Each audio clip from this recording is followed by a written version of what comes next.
بیت اللہ مسلمانوں کے لیے ایک بہت معتبر اور قابل احترام مقدس عمارت ہے۔ اسلام قبول کرنے والوں پر زندگی میں ایک بار اس گھر کا حج کرنا فرض ہے۔ اس کے اہم مقامات یہ ہیں: مقام جبرائیل، غلاف کعبہ، سنگ مرمر سے بنی چار دیواری، رکن یمانی، رکن عراقی، رکن شامی، رکن حجر اسود، مقام ابراہیم، حتیم، پرنالہ، بنیادیں، باب کعبہ اور حجر اسود۔ کعبہ شریف کی بلندی 14 میٹر ہے۔ حتیم اور رکن یمانی کا فاصلہ 11-12 میٹر ہے۔ ملتزم کی جانب کعبہ کی لمبائی 12.84 میٹر ہے۔ حضرت ابراہیم علیہ السلام نے کعبہ کی عمارت سب سے پہلے بنائی تھی۔ اس وقت اس کی چھت نہیں بنائی تھی، اس کے دونوں طرف دروازے تھے۔ اس وقت کعبہ کو تعمیر کرنے کے لیے 5 پہاڑوں کے پتھر استعمال کیے گئے۔ پھر اس کے بعد قریش نے 604 عیسوی میں اس میں تبدیلی کی تھی۔ قریش نے جب اس کی تعمیر کی تو مشرقی دروازے کو زمین سے اتنا بلند کر دیا تھا کہ جس نے بھی اندر جانا ہوتا تھا اسے قریش سے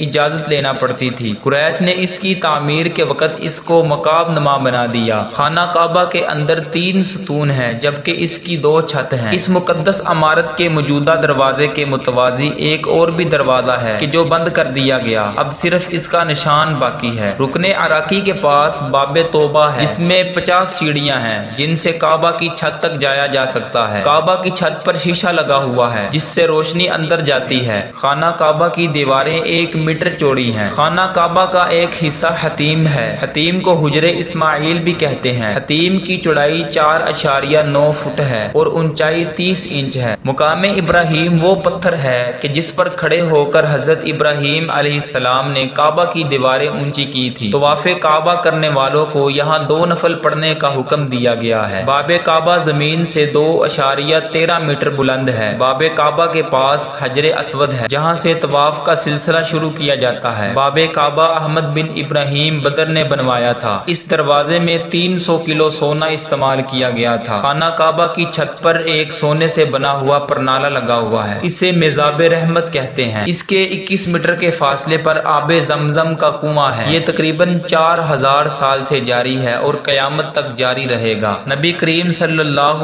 علیہ وسلم نے رکن یمانی اور حجر اسود کے بارے میں کہا کہ یہ دونوں جنت کے دروازے ہیں۔ حجر اسود پر بے شمار فرشتے ہوتے ہیں جبکہ رکن یمانی پر 2 فرشتے موجود ہوتے ہیں۔ جب بھی کوئی بندہ دعا کرے تو آمین آمین کہتے رہتے ہیں۔